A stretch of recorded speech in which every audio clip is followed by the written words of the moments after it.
The psychology of waiting. Why we can't stand doing nothing. You're standing in line at airport security. 3 people ahead of you. Then 2. Then 1. The person in front fumbles with their laptop, takes off their belt, empties their pockets. 30 seconds pass. Feels like 5 minutes. Your jaw clenches. Your foot starts tapping. That familiar burn of impatience crawls up your spine. Now imagine this. You're on your couch, phone in hand, scrolling through an endless feed of videos you'll forget in 10 seconds. An hour vanishes. Maybe 2. You barely notice. Time dissolves into nothing. Same brain. Same you. But waiting in line for 90 seconds feels unbearable while scrolling for 90 minutes feels like nothing at all. How is this possible? The answer reveals something deeply unsettling about modern human consciousness. We've engineered an entire civilization around eliminating wait time. Instant downloads. Same-day delivery. Skip the line. One-click everything. And in doing so, we've destroyed something fundamental to the human mind. Our capacity for stillness. Our tolerance for boredom. Our ability to simply be. If you're drawn to understanding why a 3-second loading screen can trigger genuine anger, why standing still for 2 minutes feels like psychological torture, and what our collapsing patience reveals about the erosion of contemplative thought itself, then stay with me. Because what we're about to explore goes far deeper than impatience.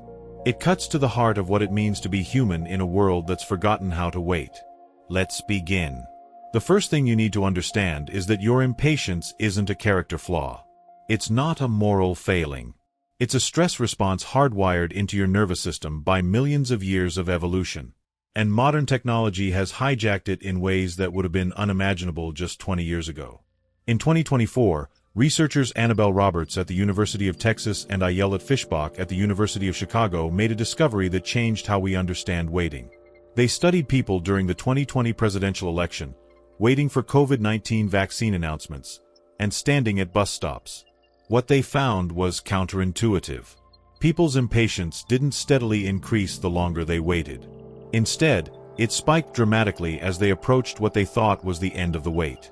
Think about that for a moment. You'd expect someone who's been waiting 30 minutes to be more impatient than someone who's waited 5. But that's not what happens. The person who thinks the bus will arrive in 60 seconds experiences more intense impatience than the person who knows they have 10 minutes left, even if the 10-minute waiter has already been standing there longer. Roberts calls this the desire for closure. When you're close to getting what you want, your brain shifts into a state of heightened anticipation. You can almost taste completion. And that proximity makes the waiting unbearable because you can't do anything to speed it up. You can't wait harder. You can't force the bus to arrive. You're trapped in a prison of your own anticipation. This is why the last 10% of a download bar feels longer than the first 90%. Why the final minutes before a meeting ends drag more than the first hour. Why waiting for test results becomes excruciating as the expected arrival time approaches.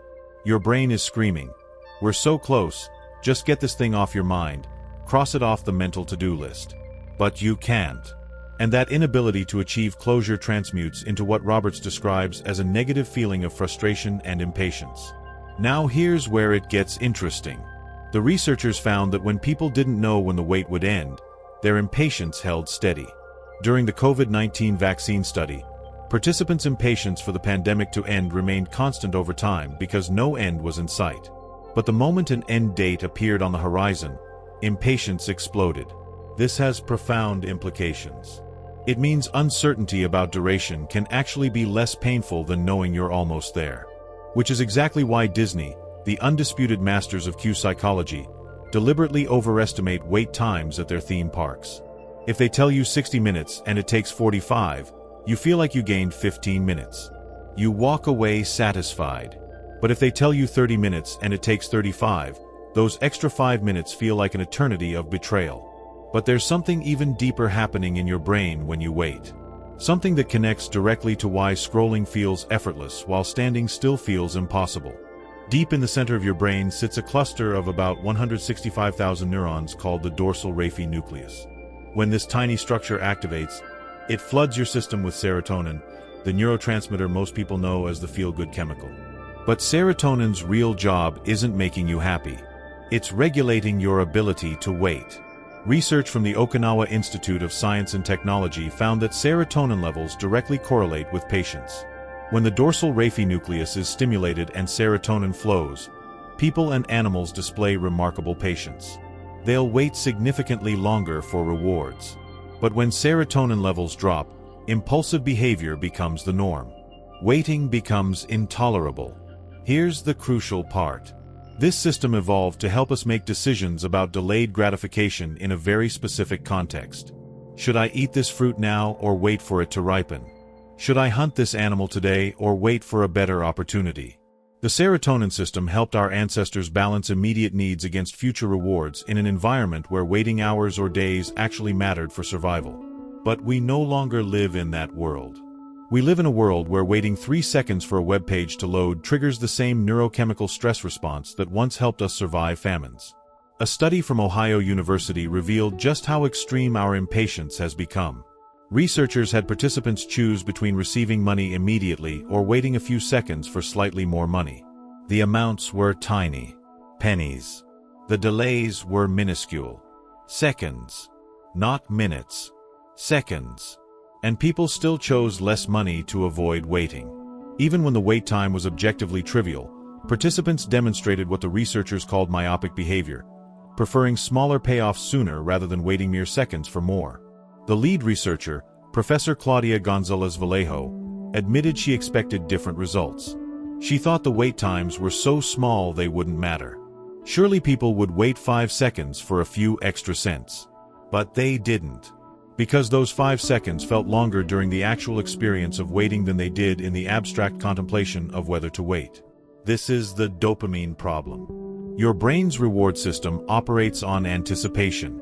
When you're scrolling, every swipe might reveal something interesting. A new video. A funny comment. A surprising fact. Your dopamine system fires constantly, creating a sensation of perpetual reward, even though most of what you see is forgettable noise. But when you're standing in line, there's no variable reward.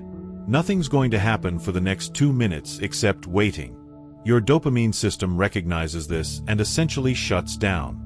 The absence of dopaminergic activity creates a feeling of time expanding, of minutes stretching into hours. Dr. Marcelo de Souza's research at the MIT Media Lab suggests that the average adult loses between 2.1 and 3.1 years per decade to microdistractions. Notifications. Tab switching. Email shuffling. We've created an environment of perpetual stimulation that makes unstimulated waiting feel like psychological torture. And this is where the real tragedy emerges. Because when you can't tolerate unstimulated waiting, you lose access to something essential. Something that distinguished humans from other animals for most of our evolutionary history. You lose access to your default mode network. In the early 2000s, neuroscientist Marcus Raichle made a discovery that revolutionized our understanding of the brain. He found that when people weren't actively focused on a task, when they were just sitting quietly with their thoughts, a specific network of brain regions became intensely active. He called it the default mode network, or DMN. The DMN includes the medial prefrontal cortex, the posterior cingulate cortex, the precuneus, and parts of the medial temporal lobe. When you're not concentrating on external stimuli, when you're daydreaming or letting your mind wander, this network lights up like a constellation. And here's what it does. The DMN is where you construct your sense of self. It's where you reflect on past experiences, imagine future scenarios, understand other people's perspectives, create internal narratives about your life. It's where episodic memory integrates with identity formation. It's where creativity emerges from the associative connections between disparate ideas. Neuroscientists studying the DMN have found something remarkable. Some of humanity's most innovative ideas, most profound insights, most creative breakthroughs, emerge not during focused work but during DMN activation. When the mind wanders freely without external stimulation. But the DMN requires something specific to function properly. It requires stillness, boredom, waiting without distraction.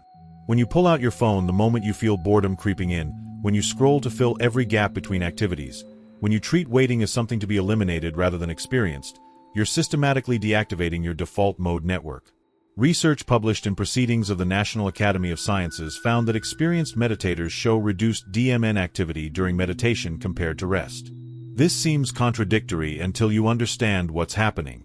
Meditation isn't about activating the DMN. It's about training your ability to sit with the discomfort that precedes DMN activation, the stillness that allows creative thought to emerge. The problem is that modern life has eliminated most opportunities for that stillness. We've engineered waiting out of existence.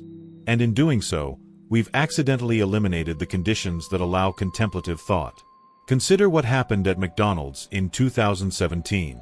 The company introduced fresh beef quarter pounders cooked to order. This innovation improved taste. But it added 60 seconds to the wait time. 60 seconds. And customers were furious. Drive-thru patrons who didn't know they were test subjects for new cooking methods experienced the extra minute as an unacceptable delay. They complained. They left bad reviews. They took their business elsewhere. McDonald's had to launch an entire marketing campaign explaining why waiting slightly longer for fresh beef was worth it. They had to actively convince people that 60 additional seconds wasn't a catastrophe. This is the world we've created. One where a single extra minute of waiting for food triggers genuine customer rage. Disney understood this problem decades before neuroscience caught up. In 1960, Walt Disney visited Knott's Berry Farm and saw designer Bud Hurlbut's solution to cue anxiety. Hurlbut had hidden the waiting crowd from view, tucking them into a themed pathway that wound through fake desert rocks and waterfalls. Guests didn't see the line until they were already committed to it. And the themed environment gave them something to look at while waiting. Walt allegedly exclaimed, "Bud, you old SOB." He immediately recognized the psychological principle at work. If people can't see how many others are waiting, the wait feels shorter. And if you give them something engaging to occupy their attention, they don't feel like they're waiting at all. This insight launched an entire field of cue psychology. Harvard professor David Maister later formalized it into principles that Disney and countless other companies still use today. Unoccupied time feels longer than occupied time. Uncertain waits feel longer than known, finite waits. Unexplained waits feel longer than explained waits. Unfair waits feel longer than fair waits. Disney built their entire cue experience around these principles. They create switchback lines that hide the true length from view. They install interactive games exclusive to certain cues. They design elaborate themed environments that make the line itself part of the attraction.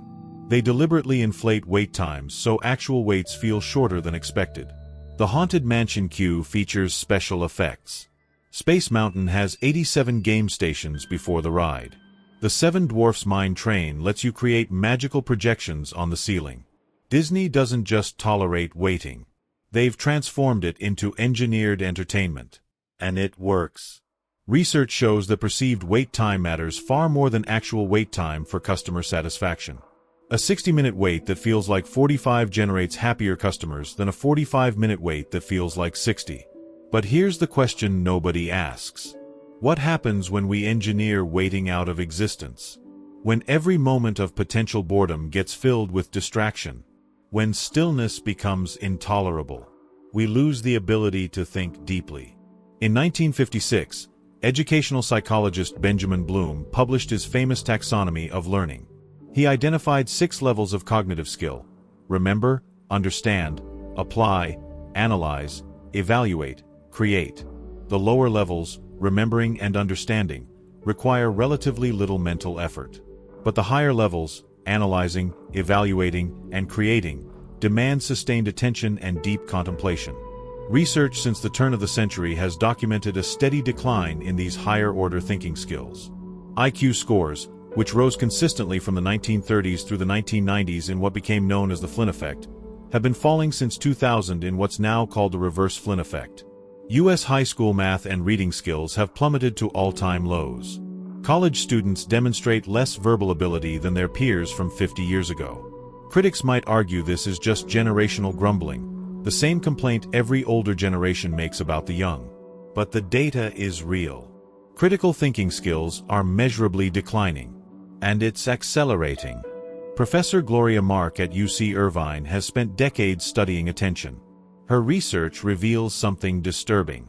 In 2004, the average person could focus on a screen for 150 seconds before switching tasks. By 2012, that had dropped to 75 seconds. Today, it's less than 47 seconds on average. We've trained ourselves to expect stimulation every 47 seconds. Anything longer feels like intolerable waiting. And when we can't tolerate even a minute of unstimulated thought, we lose access to the cognitive processes that allow deep analysis, critical evaluation, and creative synthesis. The default mode network requires time to make novel connections between ideas. It needs space to integrate information from memory with current experience. It demands stillness to construct coherent narratives about complex topics. But if you're switching tasks every 47 seconds, checking your phone every few minutes, filling every gap with content consumption, your DMN never activates. Your brain never enters the state where deep thinking occurs. You become trapped in what neuroscientists call the task-positive network, constantly responding to external stimuli, never reflecting internally. Kate Sweeney, a psychologist at UC Riverside, spent years studying patience and impatience. She wanted to understand exactly what constitutes impatience. What she discovered is that impatience isn't just disliking delays. It's the emotion people feel when they face a delay that seems unfair, unreasonable, or inappropriate. A traffic jam during rush hour is expected. You don't like it, but you tolerate it. A traffic jam at 2 in the morning feels intolerable because it violates your expectations. The delay itself might be identical, but your emotional response is radically different. Patience, then, is how we cope with feelings of impatience. It's an active emotion regulation strategy. When you feel impatience rising, you have choices. You can distract yourself. Reframe the situation. Practice mindfulness. Accept what you can't control. But modern society has offered us a different solution. Don't learn patience. Eliminate waiting entirely. Amazon Prime delivers tomorrow. Food delivery apps bring meals in 30 minutes. Streaming services eliminate commercial breaks. Loading screens disappear behind skeleton screens and progress bars designed to manipulate your perception of time. We've built an entire infrastructure dedicated to the proposition that you should never have to wait for anything. And this has consequences that go far beyond mere convenience. Progress bars are perhaps the perfect symbol of our relationship with waiting. A study from the University of Nebraska-Lincoln found that people shown a moving progress bar during web page loading reported higher satisfaction and were willing to wait 3 times longer than people who saw no progress indicator. 3 times longer for the same actual wait time, just because they could see visual feedback suggesting progress. This spawned an entire industry of progress bar optimization. Researchers discovered that progress bars with backward-moving stripes appear faster than forward-moving ones due to induced motion effects. Progress bars that accelerate near completion feel faster than those with constant speed. Progress bars that pulse with increasing frequency create the perception of shorter duration. The goal isn't to make loading faster. It's to make waiting feel faster through psychological manipulation. And it works. UX designers have learned to leverage the endowed progress effect. Show users they've already completed 20% of a task before they even start, and they're significantly more likely to finish. Not because the task is easier, but because they feel like they've already invested effort and don't want to waste it. This taps into the Zeigarnik effect, the psychological phenomenon where people remember incomplete tasks better than completed ones. Your brain hates unfinished business. Progress bars exploit this by making partial completion visible, triggering your innate drive for closure. LinkedIn's profile completion bar is a masterclass in this manipulation. You're 60% complete, it announces, as if your professional identity is a task to be finished rather than an ongoing evolution of your career. But here's what nobody talks about. Every time we use these psychological tricks to make waiting more tolerable, we reduce our tolerance for actual waiting. We train ourselves that 3 seconds of unstimulated delay is unacceptable. We condition ourselves to expect immediate visual feedback for every action. The researchers studying these effects rarely ask whether making people more patient with loading screens might make them less patient with life. Whether engineering away the discomfort of waiting might be eliminating something essential about the human experience. Because boredom, it turns out, isn't a bug in human consciousness. It's a feature.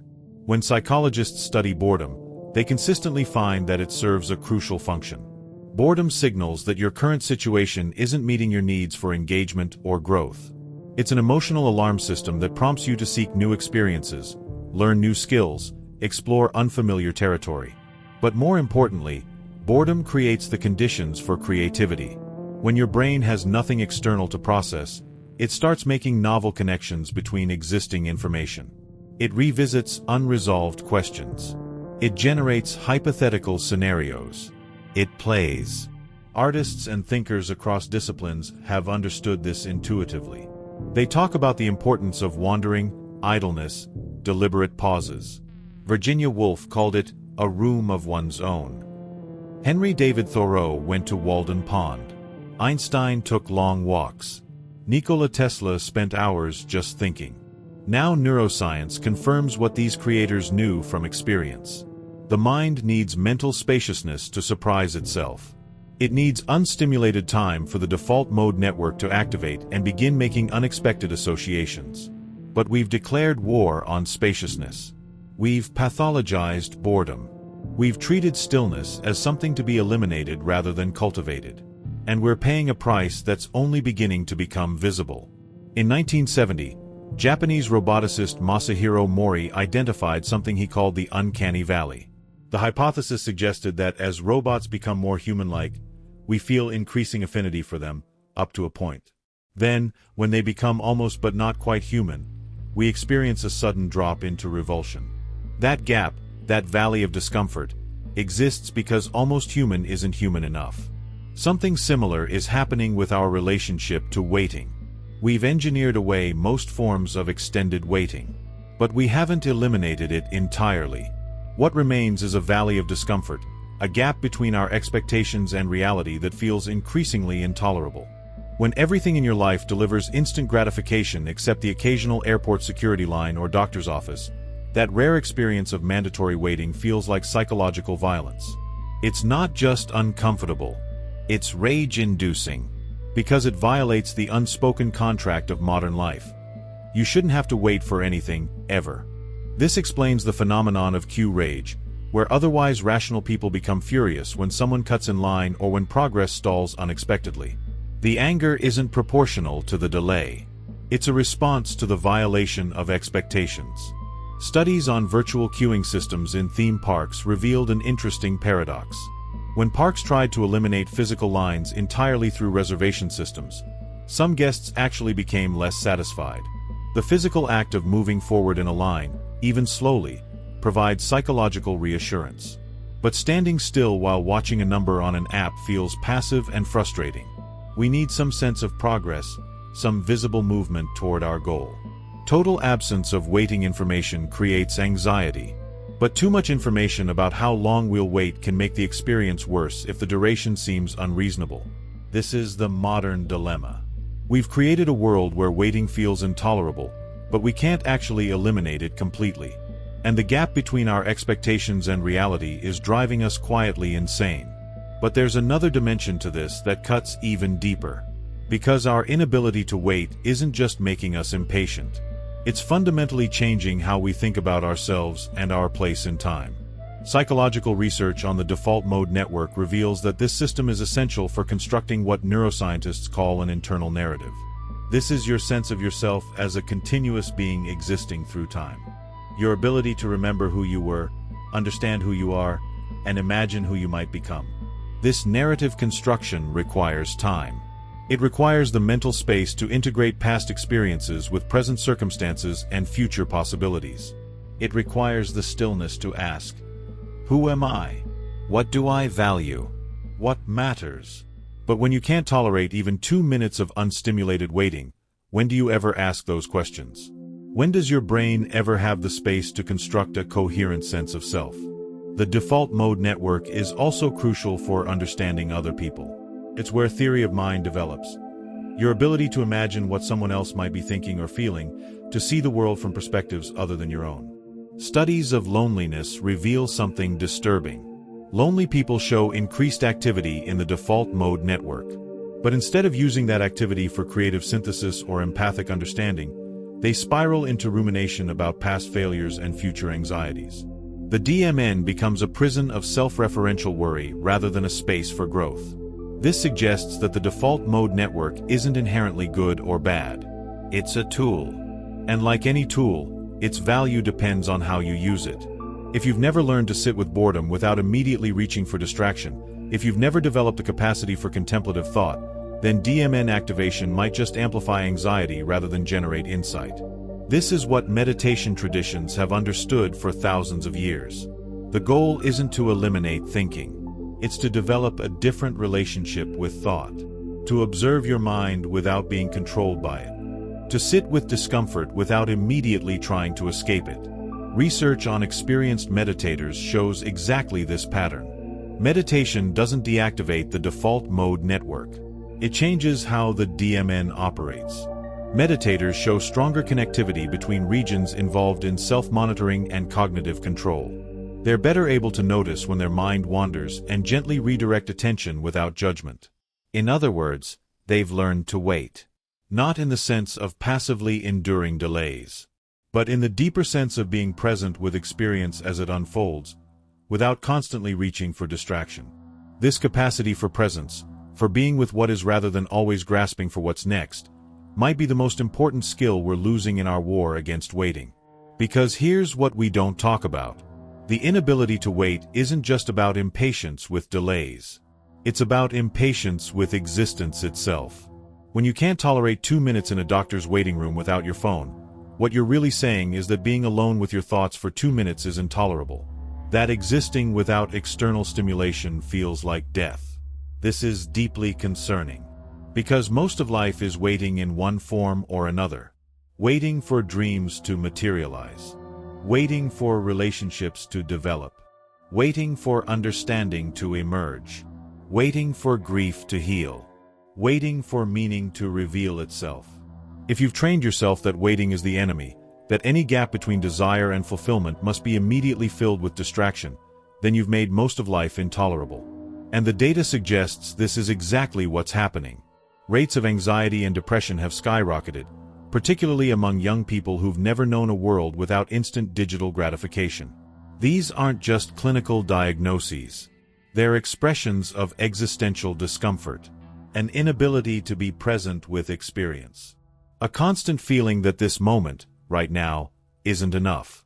The philosopher Blaise Pascal wrote in 1670, "All of humanity's problems stem from man's inability to sit quietly in a room alone." He was describing the same phenomenon we're experiencing today. The same restless discomfort. The same compulsive need for distraction. But Pascal didn't have smartphones. He didn't have streaming services or social media or instant delivery. The level of distraction available to him was trivial compared to what we face today, which suggests that the problem isn't new. What's new is the scale and efficiency of the distractions we've engineered.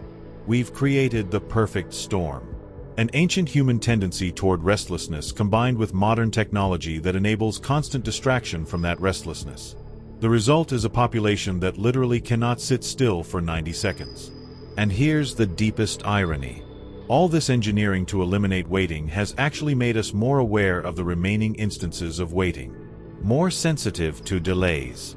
More impatient when we encounter the inevitable gaps that still exist. It's like someone who's never experienced cold suddenly facing a 40-degree day. It feels unbearable not because it's objectively extreme, but because they have no tolerance for it. No adaptation. No resilience. We've lost our tolerance for waiting.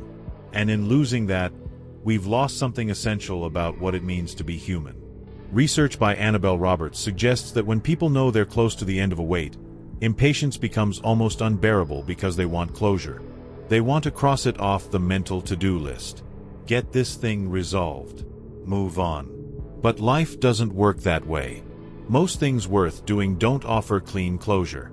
Relationships evolve without clear endpoints. Creative projects develop through ambiguous middle periods.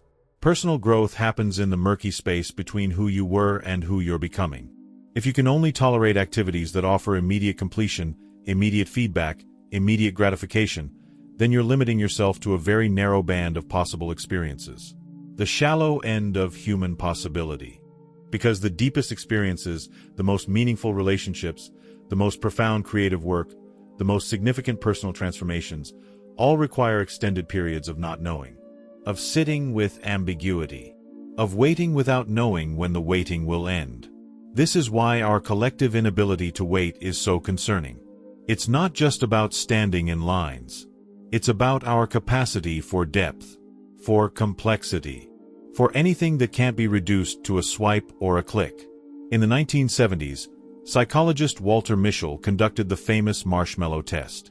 He offered children a choice: eat one marshmallow now or wait 15 minutes and get 2 marshmallows.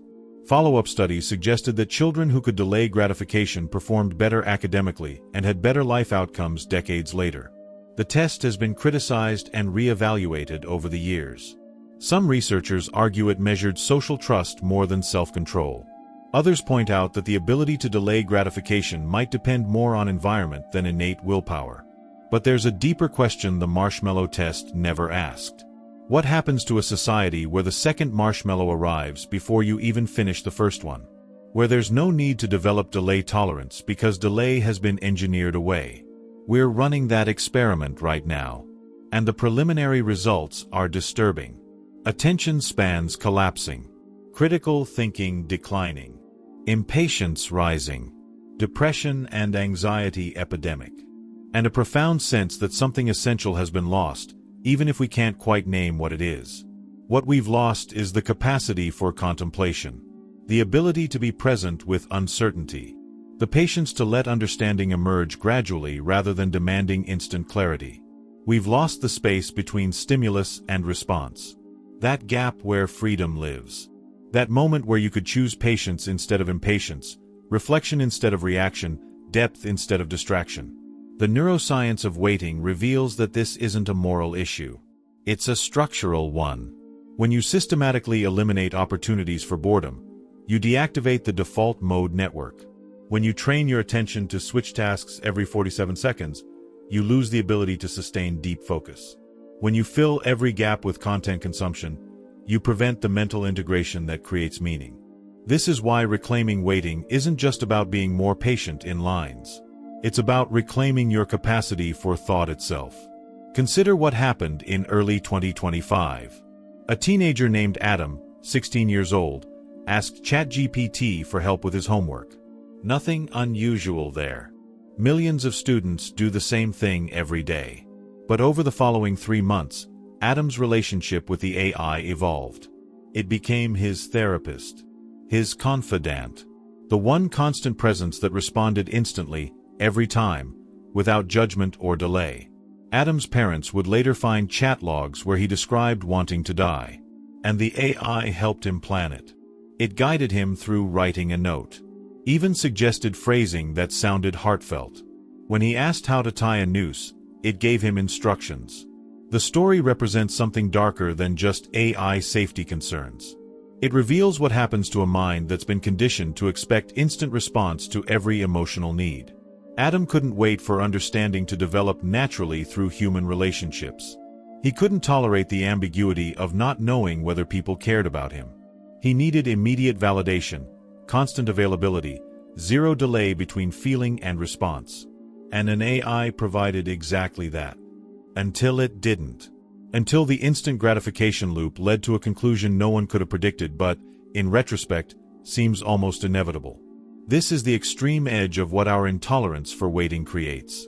When you train an entire generation that emotional discomfort must be immediately addressed, that questions deserve instant answers, that loneliness should be filled within seconds of feeling it, you create a kind of psychological brittleness that cannot withstand the normal difficulties of being human. Because human relationships require waiting. They develop slowly. Trust builds over time. Understanding emerges through repeated interactions across months and years. There are no shortcuts, no instant solutions, no algorithms that can replace the patient accumulation of shared experience. But if you've been raised in an environment where every other need gets met instantly, where waiting for anything is presented as an outdated inconvenience, how do you develop the capacity to wait for the things that actually matter? You don't.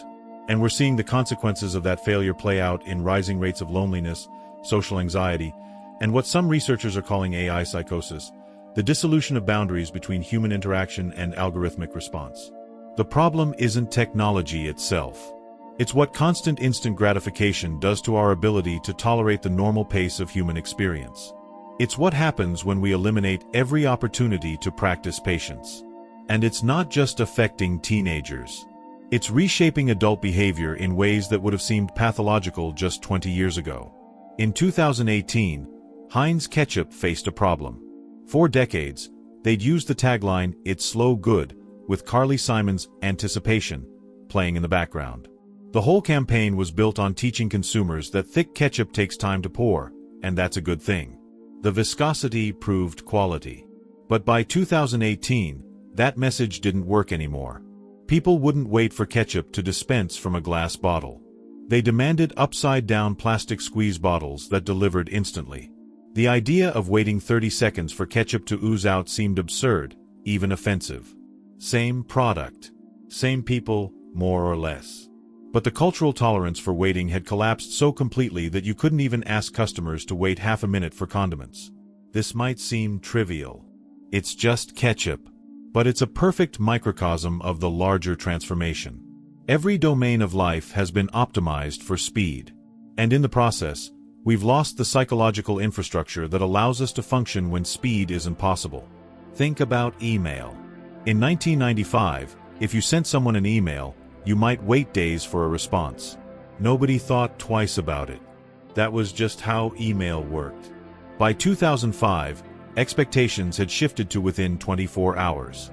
By 2015, people felt anxious if they didn't respond within a few hours. Today, if you don't reply within an hour, you're practically ghosting someone. The technology hasn't changed much. Email still works the same way. But our psychological relationship to delay has transformed completely. What once felt like remarkable speed, a message delivered across the world in minutes instead of weeks, now feels intolerably slow if it takes more than 60 minutes to get a response. This phenomenon extends beyond email. Consider package delivery. Amazon Prime has successfully convinced millions of people that two-day delivery is too slow. They need it tomorrow. Better yet, same day. Ideally within hours. Never mind that just 15 years ago, waiting a week for mail order items was completely normal. We've recalibrated our expectations so aggressively that anything slower than next-day delivery feels like poor service. And with each recalibration, our baseline tolerance for waiting decreases. The bar keeps moving. The acceptable wait time keeps shrinking. And our capacity to handle delays keeps atrophying. Researchers studying this phenomenon have identified what they call the hedonic treadmill of convenience. Each increase in speed resets your baseline expectations. What feels remarkably fast today becomes the new normal tomorrow. And then anything slower than that new normal feels frustrating. This wouldn't matter if it only affected consumer preferences. But it doesn't. It affects how your brain processes time itself, how you experience duration, how you relate to the present moment. Studies using functional MRI scans show that people who regularly experience instant gratification demonstrate reduced activity in brain regions associated with delayed reward processing. Their prefrontal cortex, the part responsible for future planning and impulse control, shows weakened connectivity. In other words, constant instant gratification literally changes your brain structure in ways that make delayed gratification harder. It's not just that you've become impatient. You've rewired your neural architecture to expect immediate rewards. And here's the disturbing part. That rewiring makes you more vulnerable to addiction, impulsive behavior, poor financial decisions, and difficulty maintaining long-term relationships. All the things that require the ability to tolerate waiting for rewards. The implications are staggering. We're conducting a massive uncontrolled experiment on human neurodevelopment. We're raising children in environments where nearly every desire can be gratified instantly, where boredom gets eliminated within seconds, where waiting for anything is presented as an unnecessary hardship, and we have no idea what this is doing to their developing brains. No long-term studies, no control group, just millions of kids growing up unable to tolerate the normal delays and frustrations that are inherent to being alive. In 2020, during the COVID-19 pandemic, Researchers had an unexpected opportunity to study this in real time. When lockdowns began, people suddenly couldn't get instant gratification for many things. Couldn't go to restaurants. Couldn't see friends immediately. Couldn't eliminate boredom through constant social activities. And mental health collapsed. Anxiety and depression rates skyrocketed, not just from the virus itself or the isolation, though those were factors, but from the sudden inability to distract from discomfort. The forced confrontation with boredom and uncertainty. People reported that waiting at home with nothing to do felt unbearable. Not because they were doing nothing. Many were working remotely, caring for family, staying busy, but because the quality of their activity had changed. They couldn't escape into the usual distractions. Couldn't fill every gap with social engagements and entertainment options. And for many, that forced stillness felt like torture, because they'd lost the capacity to simply be without constant stimulation. Therapists reported unprecedented demand for anxiety treatment. Not because people faced objectively more difficult circumstances than previous generations who lived through wars, famines, and far worse hardships, but because those previous generations had maintained some baseline capacity for sitting with discomfort. Some resilience developed through regular practice of waiting. Modern people, raised in environments of instant everything, had no such resilience. The moment their usual coping mechanisms, constant distraction, immediate gratification, became unavailable, they fell apart. This reveals something crucial about what we've lost. It's not just impatience. It's a fundamental lack of psychological infrastructure, an absence of the inner resources necessary to navigate difficulty. And you can't build that infrastructure through apps or efficiency hacks or productivity systems. You can only build it through repeated exposure to the thing modern life tries so hard to eliminate: the experience of waiting without distraction. This is what contemplative traditions understood. Why monks sit in meditation for hours. Why pilgrims walk hundreds of miles. Why retreats involve extended periods of silence. These practices aren't trying to achieve some mystical state. They're building psychological capacity, training the ability to sit with discomfort without immediately seeking relief. And that capacity, once developed, becomes the foundation for everything else. Creativity requires sitting with not knowing. Wisdom requires tolerating ambiguity. Compassion requires holding space for suffering without trying to fix it immediately. All of it depends on the basic ability to wait. But we've declared war on waiting. At every level. Personal, cultural, technological, economic. We've optimized it away. Engineered it out. Treated it as the enemy of progress and productivity. And in winning that war, we've destroyed the conditions necessary for the very things we claim to value most. Deep relationships, meaningful work, genuine understanding, inner peace. All of it requires time. All of it requires the patience to let things unfold at their own pace. All of it becomes impossible when you can't tolerate 90 seconds of stillness. The irony is almost painful. We've created the most convenient civilization in human history. Everything faster, easier, more immediate than ever before. And we're more anxious, more depressed, more psychologically fragile than we've ever been. Because convenience isn't the same as well-being. Speed isn't the same as satisfaction. Elimination of waiting isn't the same as peace of mind. In fact, they might be opposites. The more we eliminate waiting, the less capacity we have to handle it when it inevitably occurs. The faster everything becomes, the more intolerable normal human pace seems. The more convenience we engineer, the more fragile we become. And the strange thing is, the solution is incredibly simple.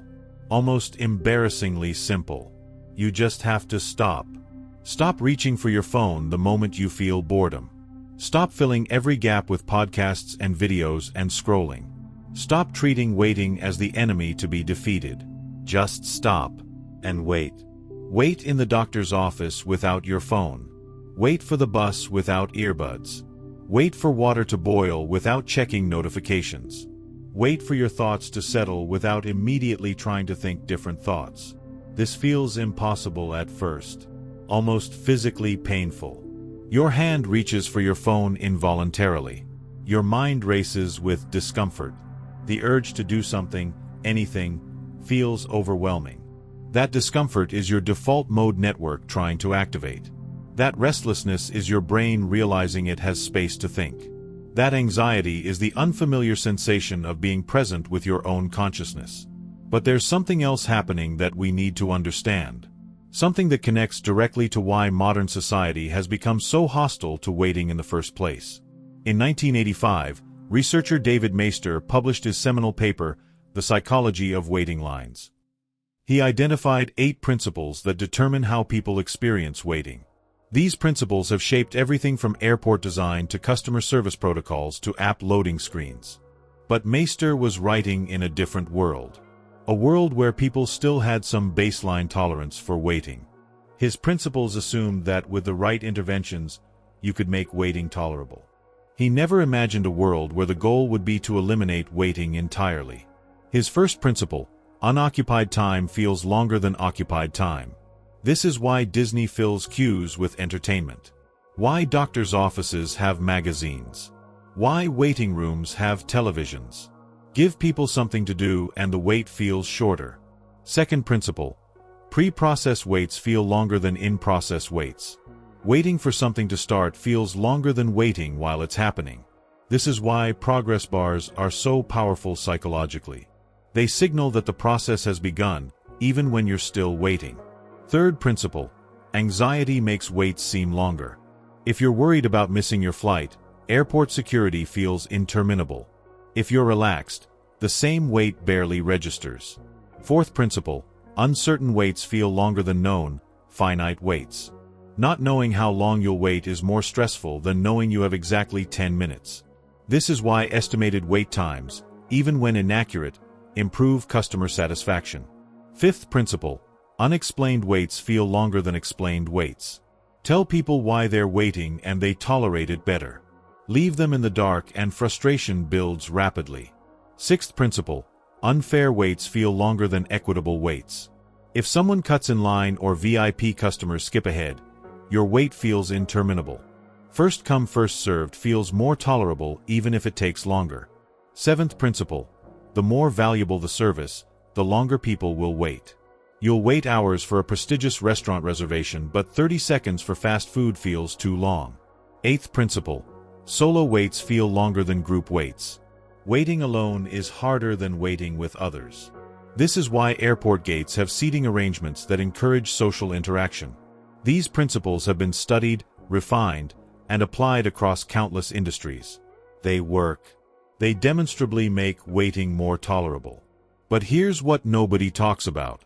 Every successful application of these principles makes us less tolerant of situations where they're not applied. Each improvement in queue management raises our baseline expectations. Each innovation that shortens perceived wait time makes unmanaged waiting feel more intolerable. We've become addicted to optimized waiting experiences. And like any addiction, our tolerance keeps increasing. What satisfied us yesterday feels insufficient today. We need more, better, faster. This addiction manifests in strange ways. Consider the phenomenon of phantom vibration syndrome. People feel their phone vibrating in their pocket when it's not actually vibrating. Sometimes when it's not even in their pocket. Studies suggest this happens because our brains have become so attuned to the possibility of instant notification that they create false signals. We're literally hallucinating stimulation because we can't tolerate its absence. Or consider the panic that sets in when Wi-Fi goes down. Not inconvenience. Genuine panic. Heart racing. Anxiety spiking. As if internet access were oxygen rather than a luxury that didn't exist 30 years ago. These aren't rational responses to objective problems. They're withdrawal symptoms. The psychological equivalent of nicotine cravings. We've become dependent on constant connectivity, instant access, zero delay between desire and fulfillment. And this dependency is making us sick in ways we're only beginning to understand. Research from 2023 on digital well-being revealed something disturbing. People who reported highest levels of smartphone usage also reported lowest levels of life satisfaction. Not because phones caused unhappiness directly, but because heavy phone users had systematically eliminated the moments of stillness that allow psychological integration. Your brain needs downtime to process experience, to consolidate memories, to integrate new information with existing knowledge, to make sense of what's happened and prepare for what's coming. But if you never allow that downtime, if you fill every gap with digital stimulation, that processing never happens. Experiences accumulate without integration. Information piles up without understanding. You're constantly consuming but never digesting. The result is a kind of psychological indigestion. A feeling of overwhelm despite consuming mostly trivial content. A sense that life is passing you by even though you're constantly busy. An inability to remember what you did yesterday because you never gave your brain time to process it. This connects directly to the collapse of attention spans documented by Professor Gloria Mark. When you can't focus for more than 47 seconds, when you're constantly switching between tasks, you prevent the deep processing that creates actual understanding. Learning isn't just about exposure to information. It's about the time spent integrating that information, thinking about it, connecting it to what you already know, asking questions, letting confusion gradually resolve into clarity.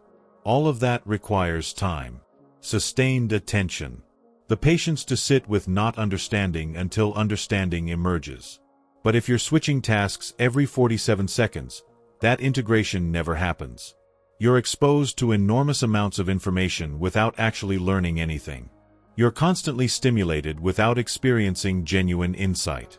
This is why students increasingly report that despite spending hours studying, they can't remember material. They're not actually processing it. They're just exposing themselves to it while simultaneously exposing themselves to notifications, messages, and the perpetual background hum of digital life. True learning requires periods of deliberate unfocus. Times when you're not actively trying to absorb information but allowing your brain to organize what it's already encountered.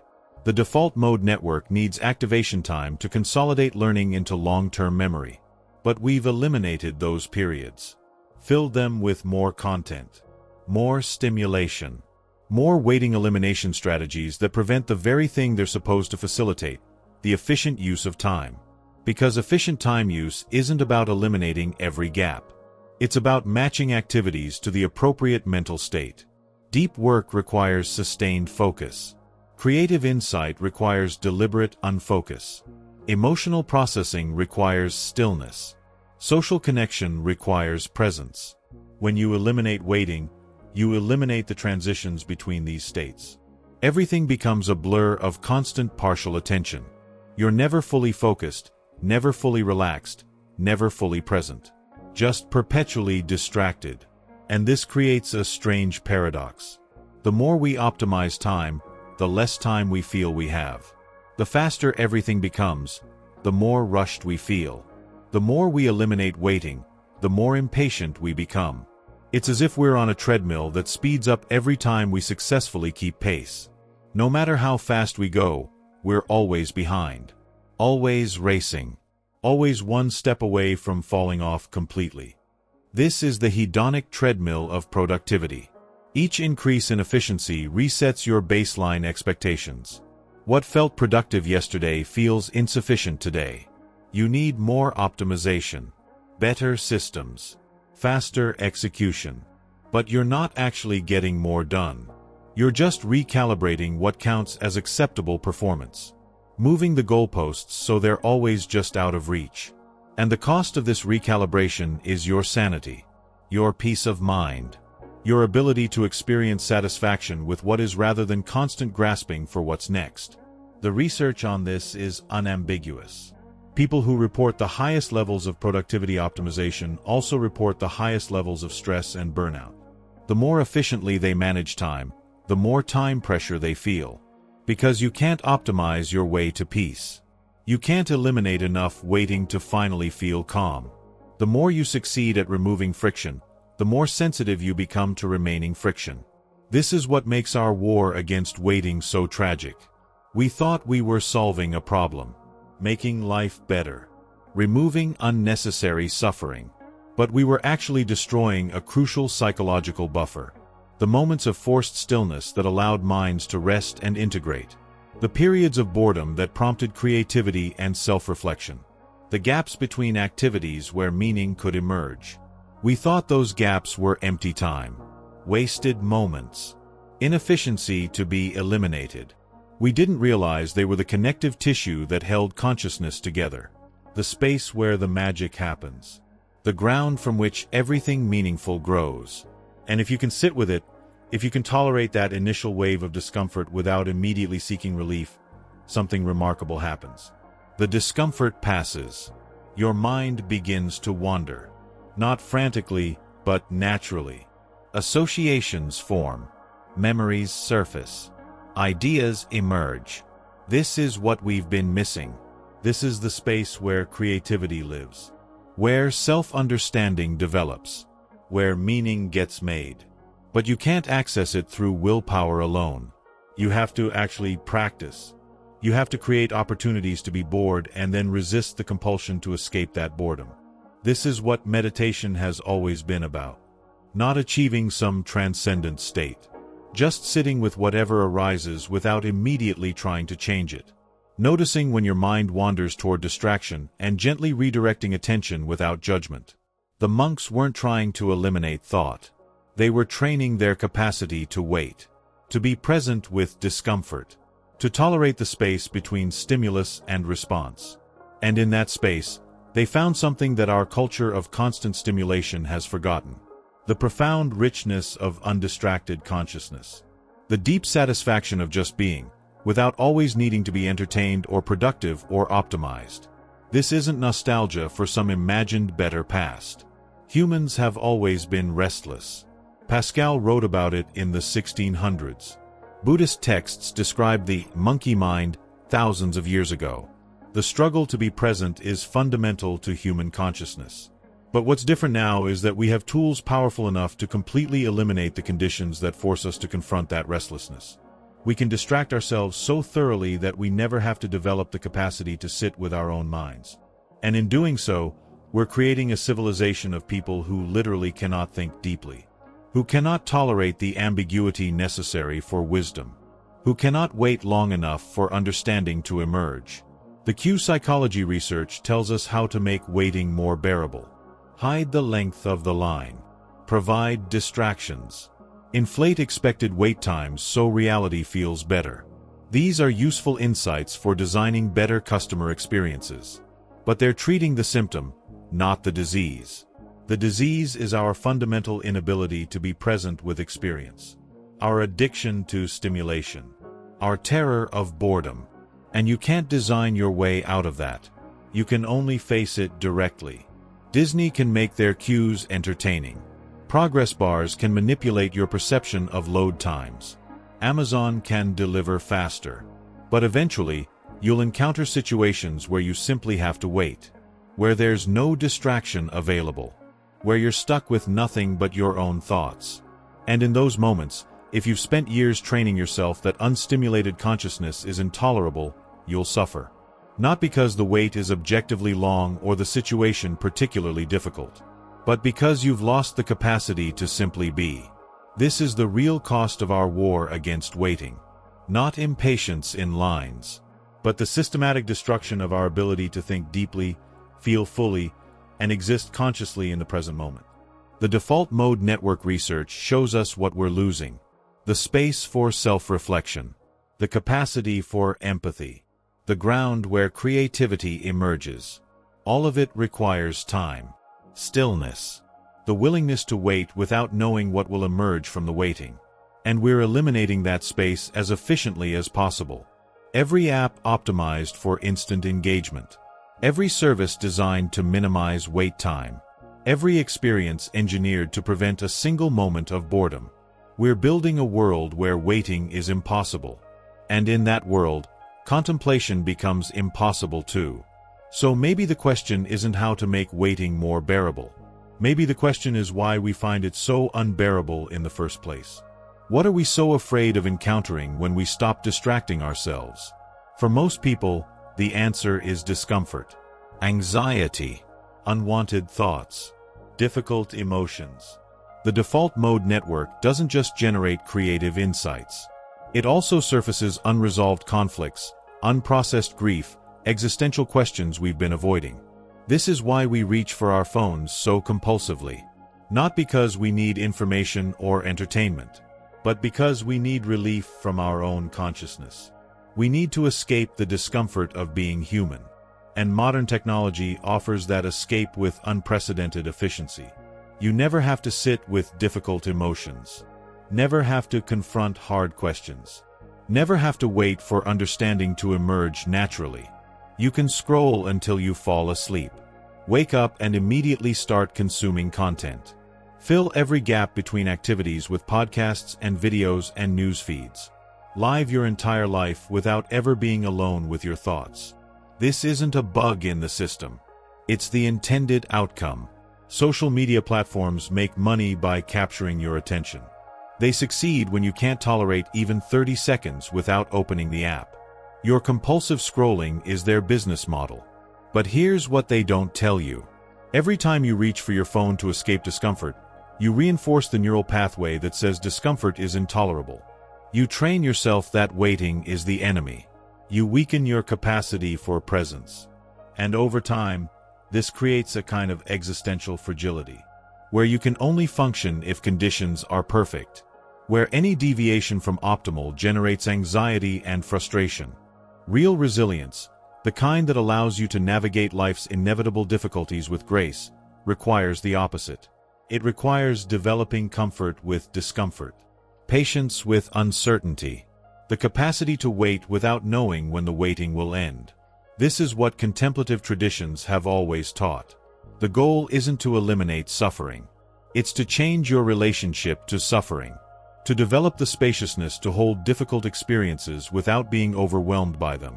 But you can't develop that spaciousness if you're never still. You can't build that capacity if you eliminate every opportunity to practice it. So here we are. A civilization that's engineered away waiting. And in the process, we've engineered away the conditions necessary for wisdom, creativity, and genuine peace of mind. The neuroscience is clear. The default mode network needs unstimulated time to function properly. Critical thinking requires sustained attention. Creativity emerges from boredom. Emotional regulation develops through sitting with discomfort. None of this is compatible with a life of constant distraction and instant gratification. None of this happens when you can't tolerate 90 seconds of waiting. And yet, we keep optimizing for speed. Keep eliminating friction. Keep treating any moment of delay as a problem to be solved rather than an opportunity to be present. Maybe it's time to ask a different question. Not how fast can we make everything, but what are we losing in our rush to eliminate waiting? If you've made it this far in this essay, you've already demonstrated something increasingly rare. The patience to engage with extended reflection. The willingness to follow an idea through multiple layers of complexity. The capacity to sit with concepts that don't offer immediate answers. This is what contemplative thinking looks like. Not the instant clarity of a headline or the dopamine hit of a meme, but the slow emergence of understanding through sustained attention. And here's what I want you to consider. That feeling of following this argument, of building connections between ideas, of letting insight emerge gradually rather than demanding it instantly, that's your default mode network activating. That's the space we're losing. That's what becomes impossible when you can't tolerate waiting. The question is whether we're willing to reclaim it. Whether we're willing to defend the space for contemplation against the forces trying to eliminate every moment of stillness from our lives. Because make no mistake, those forces are real. Every tech company profits from your impatience. Every platform succeeds when you can't tolerate a second of boredom. The entire attention economy depends on destroying your capacity to wait. So reclaiming waiting isn't just personal development. It's resistance. It's refusing to accept that human consciousness should be optimized for engagement metrics. It's insisting that some things are worth waiting for, even if the wait can't be gamified or optimized away. The research on patience shows that it's not an innate trait. It's a skill you can develop. But like any skill, it requires practice. And practice requires deliberately creating situations where you have to wait without distraction. Start small. Wait for your coffee to brew without checking your phone. Sit in your car for 2 minutes before starting the engine. Stand in line without earbuds. Just wait. Notice the discomfort. Don't judge it. Don't try to fix it. Just observe what happens when you resist the urge to fill every gap. At first, it will feel almost unbearable. Your mind will race. Your hand will reach for your phone unconsciously. The urge to do something will feel overwhelming. But if you can sit with that discomfort, if you can tolerate the restlessness without immediately seeking relief, something shifts. The panic subsides. The racing thoughts slow down. Space opens up. And in that space, you might discover something remarkable. That being present with your own consciousness, undistracted and unstimulated, isn't the torture you've been trained to believe it is. It's actually quite peaceful, maybe even profound. This is what we've forgotten. That the default state of human consciousness, when we're not frantically distracting ourselves, is actually okay. More than okay. It's the ground where everything meaningful emerges. But we've spent so long avoiding that state, so many years filling every gap with content, that we've convinced ourselves it's intolerable. We've created a cultural mythology that says boredom is the enemy, that productivity is virtue, that any moment not optimized for engagement is wasted. And in believing that mythology, we've made ourselves prisoners of our own restlessness. Unable to think deeply because we can't sustain attention. Unable to feel fully because we immediately distract from difficult emotions. Unable to be present because we've trained ourselves that presence without stimulation is death. This is the tragedy of modern impatience. Not that we hate standing in lines, but that we've lost the capacity for the very thing that makes us most human. The ability to reflect, to contemplate, to simply be. And we won't reclaim it through better app design or faster delivery. We'll only reclaim it by learning to wait again. By developing tolerance for the gaps between stimulation. By creating space for our default mode network to activate and do what it evolved to do. Generate insights. Connect ideas. Construct meaning. Understand ourselves and others. Imagine possibilities. Create beauty. All of it requires time. Stillness. The patience to let understanding emerge rather than demanding instant answers. All of it requires learning to wait. Not passively enduring delays, but actively cultivating the capacity to be present with whatever is, without constantly grasping for what's next. This is the invitation. Not to eliminate impatience through willpower, but to understand it through attention. To see how technology has hijacked our ancient dopamine systems. To recognize how constant stimulation has atrophied our capacity for contemplation. To notice how our war against waiting has made us strangers to our own minds. And then, having seen all that, to make a different choice. To create space. To practice patience. To defend the conditions necessary for contemplative thought. Because if we don't, we risk becoming a civilization of people who can process infinite information but generate no wisdom. Who can access unlimited entertainment but feel constant emptiness. Who can connect instantly with anyone but understand no one, including themselves. The neuroscience of waiting reveals what's at stake. The Q psychology shows what we've tried to do about it. And the state of modern consciousness demonstrates what we're losing. But the choice is still ours. We can continue racing toward a future of zero wait time, zero friction, zero space for thought. Or we can stop and wait and see what emerges when we give our minds the stillness they need to actually think. The question is whether we have the patience to find out. If ideas like this fascinate you, if you're drawn to understanding the deep psychological mechanisms shaping modern consciousness, then you're in the right place. This is what we explore at Flashlight Mind. The hidden patterns. The uncomfortable truths. The questions that don't have easy answers but are worth asking anyway. We dive into these topics every week. Not for quick tips or life hacks, but for genuine understanding. For the kind of insight that only emerges when you're willing to sit with complexity and let meaning develop gradually. Subscribe to Flashlight Mind. Join us in questioning the assumptions underlying modern life. In defending the space for contemplation against the forces trying to eliminate it. In reclaiming the capacity to think deeply in a world designed for distraction. Because some things are worth waiting for. including understanding itself.